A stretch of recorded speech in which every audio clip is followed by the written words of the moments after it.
Welcome to Ween Off the Palette.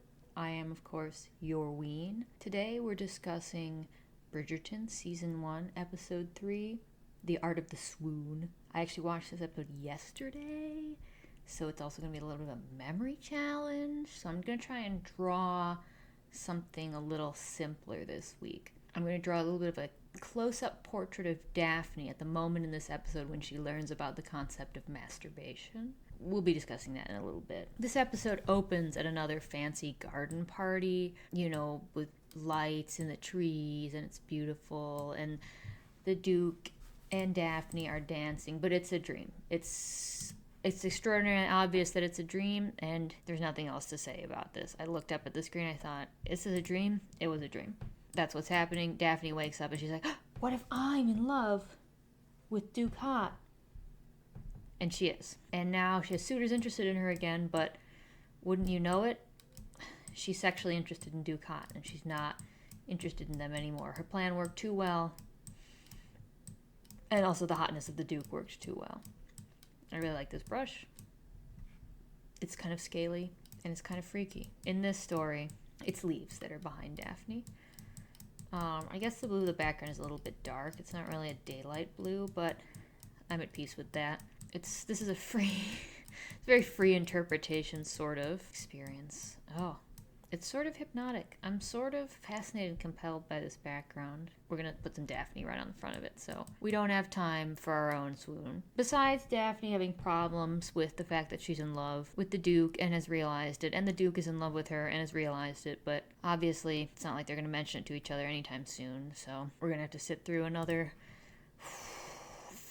at least 3 probably episodes of them trying to fall in love and deny that they're in love with each other. Then, of course, a certain number of episodes where they're married, I believe, if I remember. Ooh, that's too pink. That's too pink, Your Honor. That's pinker than a woman ought to be. Okay, that's a little better. I know you're thinking, why did I choose the airbrush? That's not human, but I did it. And that's where we're at now. And this is her neck, obviously. Penelope is at the Featherington estate, and she's waiting for the mail. But no mail has arrived. And then she rushes to tell Marina that. And we realize that she's not waiting for her own mail. She's waiting for some mail from Marina, who wants a response from the guy that she's in love with and who impregnated her, but is off fighting in the Napoleonic Wars, which rarely come up, except in this context. I just want to know, how horny is Napoleon in the Bridgerton universe, do you think? Famously, he was not unhorny, But how horny is Bridgerton Napoleon? But we're upping the game today. There's some shadow between Daphne's neck and her head. So no mail for Marina and Penelope. And so Mrs. Featherington is insisting that Marina forget her aspirations to marry this guy and focus on getting a shotgun wedding so that she can cover up her pregnancy. That's the inside of Daphne's mouth. We're going to detail that out more in a little bit. Daphne and her mom are talking about how do you know you're going to get married to the right person? And Daphne's mom is like, you have to know that you're marrying your best friend.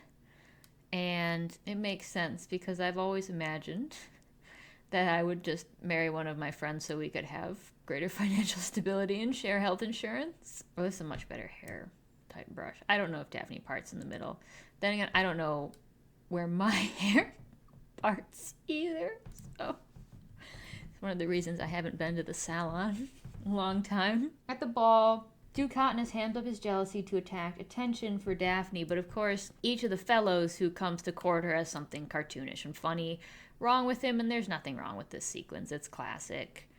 It's a classic bit, the Duke gets everybody interested in her, and then each time she dances with a guy, there's something else annoying about him, like he is like a braggart, or he wants to have his mom come live with them after they're married, or just goofy stuff like that. I don't really remember what Daphne's hair looks like. I don't remember what her face looks like either. As you can see that I'm avoiding doing it. Oh, that's not right. She looks like a samurai. And while Daphne is dancing and Ducat is helping her attract attention, Mom, Bridgerton, and Lady Danbury are like, oh, why won't Ducatness make his move on Daphne? It's clear he's in love with her and she's in love with him. He should nail that down while it's good. We all know Duke Hotness can't get married because of his evil father. I don't know what I'm doing here either. He can't get married because of his evil father, and the time it will take for him to realize that he's in love with Daphne is, well, okay, it happens this episode, and then he's mad about it. But we're not there yet. This is what hair looks like. Don't worry about it. This is how hair is. I don't think Daphne has a widow's peak either, but she's developed one in my interpretation. That's pretty awful. That's pretty god-awful. Oh, Jesus, that was the wrong thing that I clicked on there. Okay, yeah, now we're talking. Now we're talking. We're really talking, Your Honor. Okay, yep. That's what hair looks like. No notes. No notes. And the ball is interrupted because a hot prince shows up. Yes, a hot prince shows up. And he's from Germany. And I know the actor who's playing him from another show, Unreal, which is actually a good show and is also kind of the opposite of Bridgerton in some key ways. And I believe he's a British actor, but he's doing a voice, a German voice, and it sounds pretty much exactly like my German voice. He's like, oh, hello, beautiful ladies of England. Oh, I'm looking for a beautiful wife. Maybe one of you wants to marry me, I'm like, yes, go, king. I would marry him, obviously. I mean, for any number of reasons, not just that he has a stupid voice, also that he has stupid sideburns. That's not what I wanted at all. His stupid sideburns. Good God. I don't know why I gave Daphne purple eyeshadow either. I don't think that she has it in the show ever, but I like it. I like it, but I have esoteric taste, and also I don't wear makeup in real life. So I can't really be trusted. Anyway, the German prince. And he's like, oh, Daphne, oh, you have such a beautiful dress on. How lovely. And Daphne can't help but crack up at that because she and Ducat have been joking about, oh, he's probably going to use the same line on everybody. And, oh, it's probably going to be, oh, what a beautiful dress you have.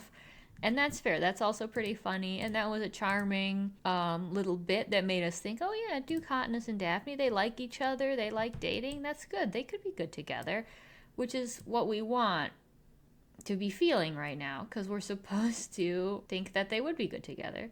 And so that's all fine. And I think having the goofy German prince, obviously I have a little bit of a bias towards goofy German voices. Oh, no. Oh, no. Her dick-sucking lips. Anyway, that's what eyeshadow looks like. And then there's a subplot about the opera singer that Anthony dumped and the dressmaker lady and how they are like working women and they got struggles and it's true. And then they talk a lot of shit about the debutantes, and I'm kind of with them on that. I do think they seem, let's be real here, like more interesting characters. I kind of would rather spend time with them, TBH. But, you know, I'm not in charge here. Oh no, she looks like a blow-up doll. Oh God, this is fine, this is fine. That night, the fellas are gambling. Gambling is a sign of tremendous iniquity. You can take it from me, a ludologist. And Ducat and Anthony are there, and so is Penelope's dad. And then the ladies of the night arrive, one of whom is the opera singer. And Anthony is still upset about how he broke up with her, which is so classic dude-coded that he dumped her and he's mad about it still while she's trying to move on with her life. He's like, ugh, I hate seeing you now that I dumped you. And she's like, I'm working here. Anyway, she tries to make a move on Ducat, which is a good idea. But Ducat, he's interested, but he's also a little uncertain because he is having feelings for Daphne. Romantic feelings. Feelings of romance. Feelings which will later develop into romantic and or sexual feelings that we will ourselves have to witness whether or not we want to. I mean, hopefully most people who are watching the show want to. It's just not me. Oh, God. That was a mistake. Oh, God.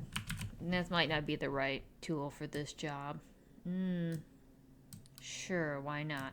I still don't remember what color Daphne's eyes are, so maybe we ought to make them all the colors just to make sure we got our bases covered.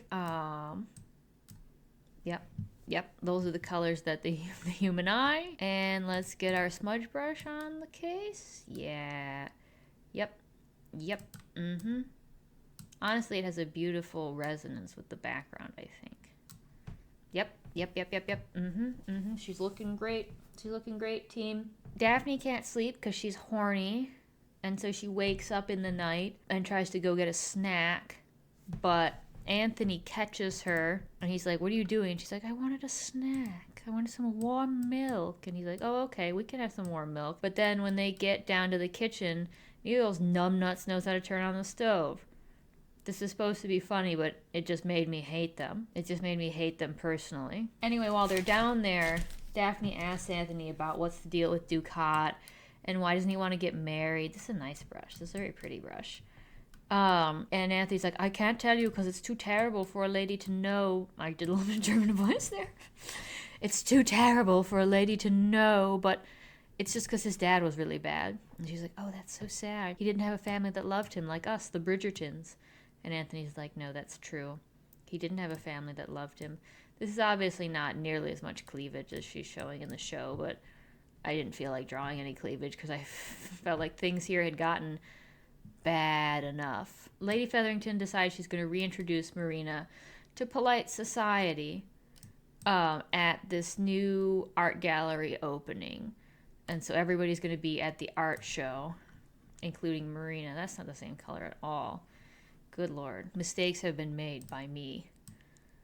And they're going to be made again. Okay, no, you see, actually, it's fine. It's fine. It's called gradation. It's called hues. It's called ombre.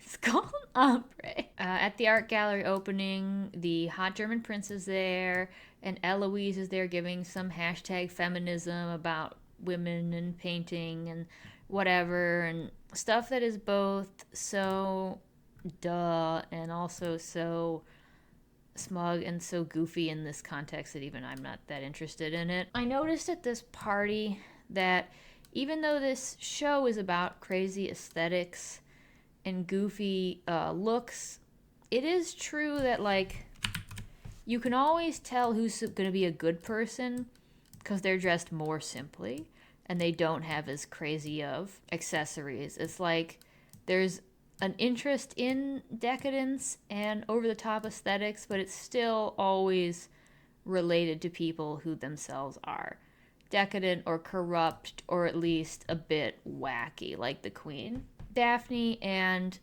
the Duke of Hotness go to a different area because they're tired of how annoying everybody is.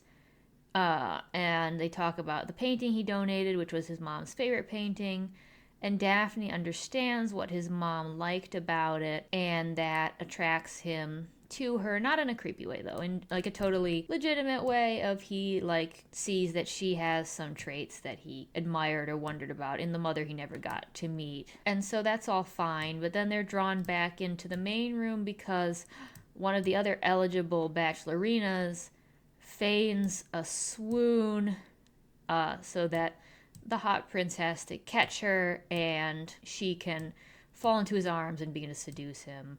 And that's where the title comes from, because Daphne and Ducat are joking about it and how goofy it is. And because he had such a good time with Daphne, Ducat decides to forego the opera and the chance to hook up with Anthony's old opera singer. He's feeling attached to Daphne. He's feeling romantic. Now the Queen is getting annoyed because she really wants her, I guess, nephew probably, this German prince to get married to Daphne, because Daphne is her favorite bachelorina this season.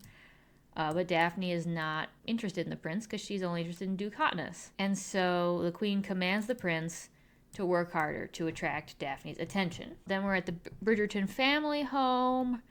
Binkerton is working on his own subplot about how he's an aspiring artist. And then Eloise and Daphne have a little bit of a fight about how Daphne's not a particularly good pianoforte player, even though she's not terrible, but she's working on a new song and isn't very good yet.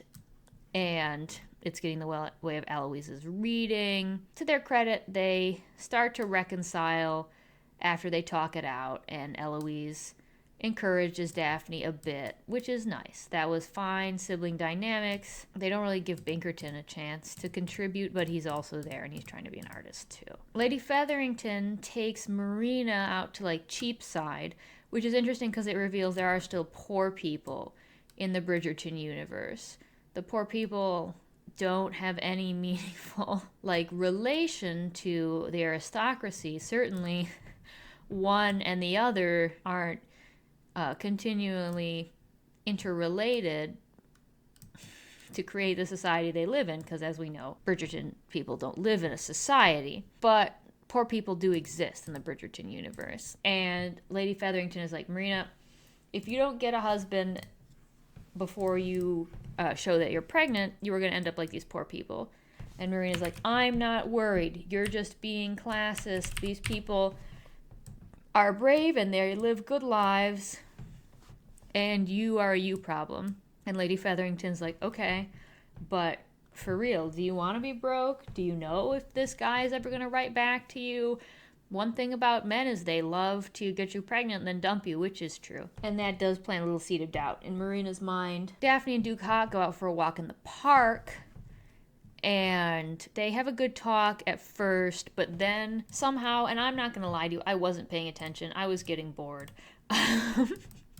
They get on the subject of jacking it, and Daphne, being just a God's own idiot, has never heard or thought of masturbation, which is stupid. It's stupid. It's not hard to know about, because even if you don't believe in jerking it, you have to have heard about it to not believe in doing it. Furthermore, this is just yet another scene where Daphne just looks stupid. She looks stupid, just awful to be like. She just pisses me off. There's something deeply repellent to me about the idea of this idea that it's hot that she needs an older man who has a lot of sexual experience to explain to her about masturbation so that she can later become that man's exclusive sexual partner.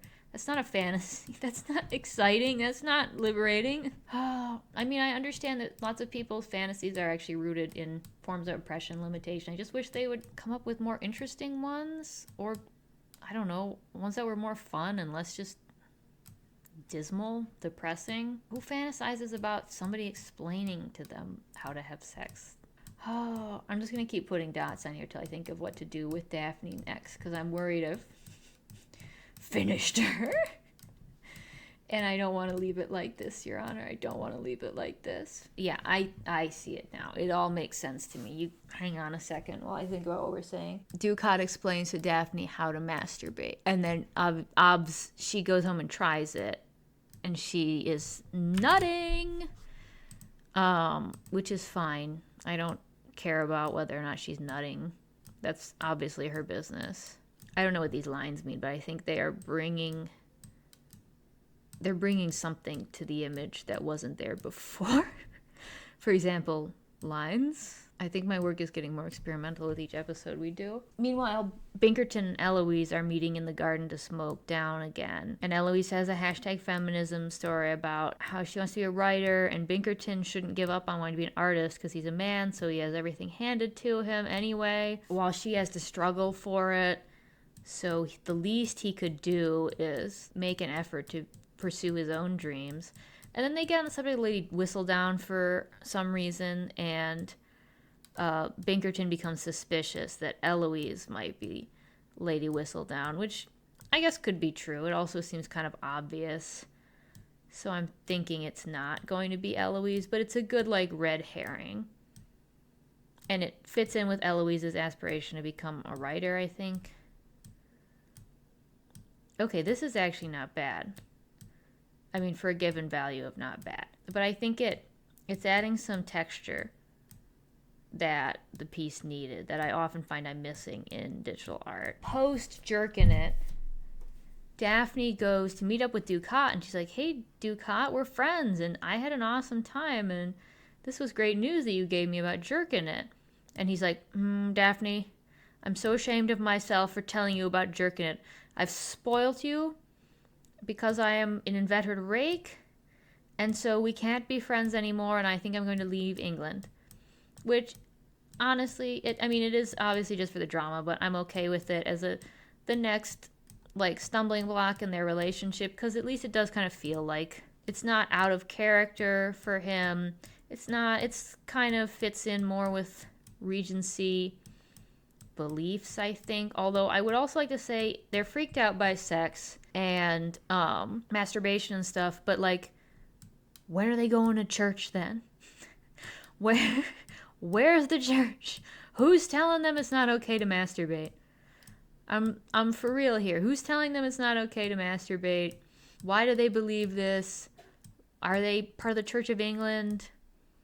Seriously, I'm serious right now. But that question is not answered right now, and I kind of doubt it ever will be. Daphne is very sad because the Duke has just broken up with her for no reason, and she can't really figure out why.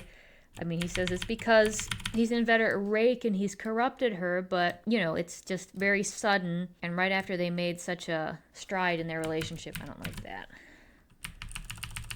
I want this to be a little bit more. These aren't obviously corresponding with physics in any way. They're just giving vibes. They're just giving emotions. Anthony goes to see the opera singer, who is really worried about how she hasn't gotten any gentleman callers because Ducat decided not to hook up with her because he was getting so interested in Daphne. And Anthony tries to reconcile with the opera singer, but to her credit, she's like, no, leave me alone, you jerk. And she's right for that, and I support her. Don't go back to him. He sucks. I don't like him. Even Bridgerton's better, and he wants to be an artist, which we all know, notoriously unproductive career, which only the morally weak and degenerate would engage with. At last, Penelope gets the letter that Marina's waiting for, but it's her ex, her boyfriend, the guy who impregnated her, telling Marina that he doesn't want to be with her. But don't worry. At this hint that we could have an interesting story, it's revealed to us that Lady Featherington and her maid faked the letter. So don't worry about the possibility that we were going to have, a difficult choice for Marina or something, because she, of course, will definitely be rescued by her young lad just in time, presumably in episode 9 of 10. I'm just addicted to the smudge brush, to the detriment of my work. Because Daphne is so sad about the Duke of Hotness breaking up with her, and then she goes to get fitted for a new dress with her mom, and there they happen to run into, oh god, no, the girl who has currently got the prince's interest.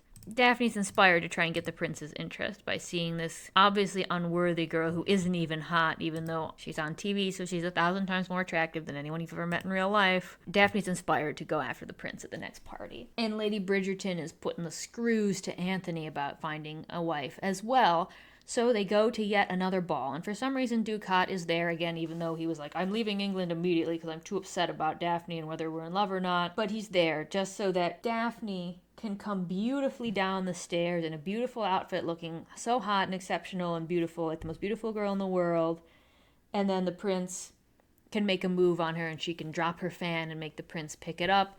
And the Duke of Hotness can look on jealously. And that's what the episode is about. There you go. This one, yeah, as you can ascertain, it wasn't really that pivotal. It was mostly existed for the purpose of driving the Duke of Hotness and Daphne apart, and also making Marina doubt the faithfulness of the guy who fathered her child. Honestly, the more that I think about it, Bridgerton probably could have just been a movie, because we're really moving slow. There's so many scenes, and they just tell us things we already know. Eloise, she's unsatisfied by women's lot.